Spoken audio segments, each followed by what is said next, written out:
One final thing on Chametz Shavuot Pesach, and that is in relation to sourdough. Sourdoughs are very, very popular nowadays. I don't know exactly what happened, who invented it, how it came about. Maybe you could provide some historical background.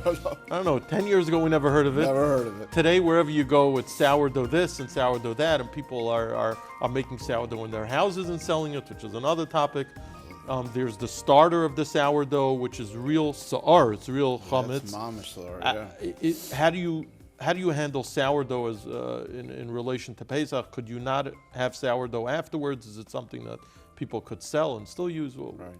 So it's a very interesting shiloh, maybe even like a Geschmack Shabbos Hagadol drasha. Because if you think about it, when you sell something, you're yeah, I don't want it. Okay, you want to sell it back, and you're fine. You're showing indifference to it. Mm-hmm. Okay, sourdough, as you know, takes weeks to ferment to get to the sa'or that you want to make your product.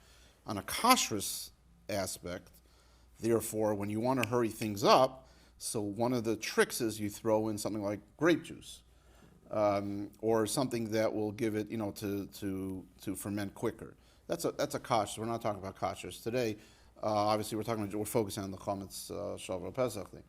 So, interestingly enough, the question is, because it's so time-consuming to make and so valuable, and the strain has to be so right, when you sell it, it's something called roitza b'kiyumai.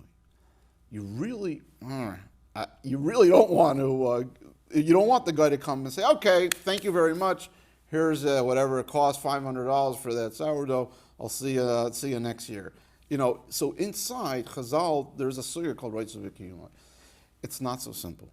It's not so simple. I'm going to say this is one of those times where you as a consumer should know the shiloh and ask the shiloh to the Rav before.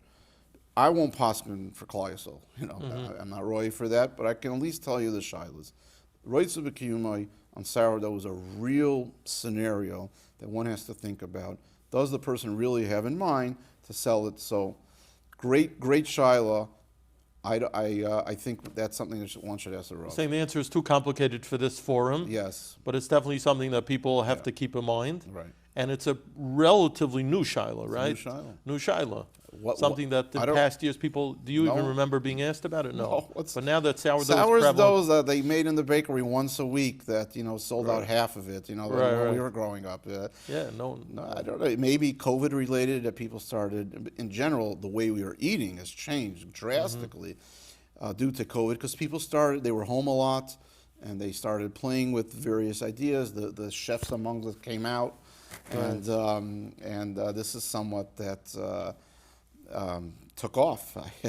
So yeah, I'm not sure exactly when it started, but I think it definitely gained popularity during COVID. So definitely people should consult with their rabbanim as much as possible. This is a rough shiloh. Their poskim, and as far as practical knowledge, they could look out for the ACO list post-Pesach, which stores, what to buy, and things like that, very clearly delineated. Yes. But again, that's being, as we speak, it's being Worked compiled, up. but then it will be disseminated. Right. We're calling part of it, as I said, we're calling the Rabbanim that sold, some of the larger, partially owned Jewish, so we know certain mechiras. So we're trying to contact the Rabbanim that sold their chametz, looking over the stars to see what category to put it in. And that's challenging. And that's what takes so much time. Well, thank you for your help. And again, we Always a appreciate your pleasure. time. Thank you, Rabbi.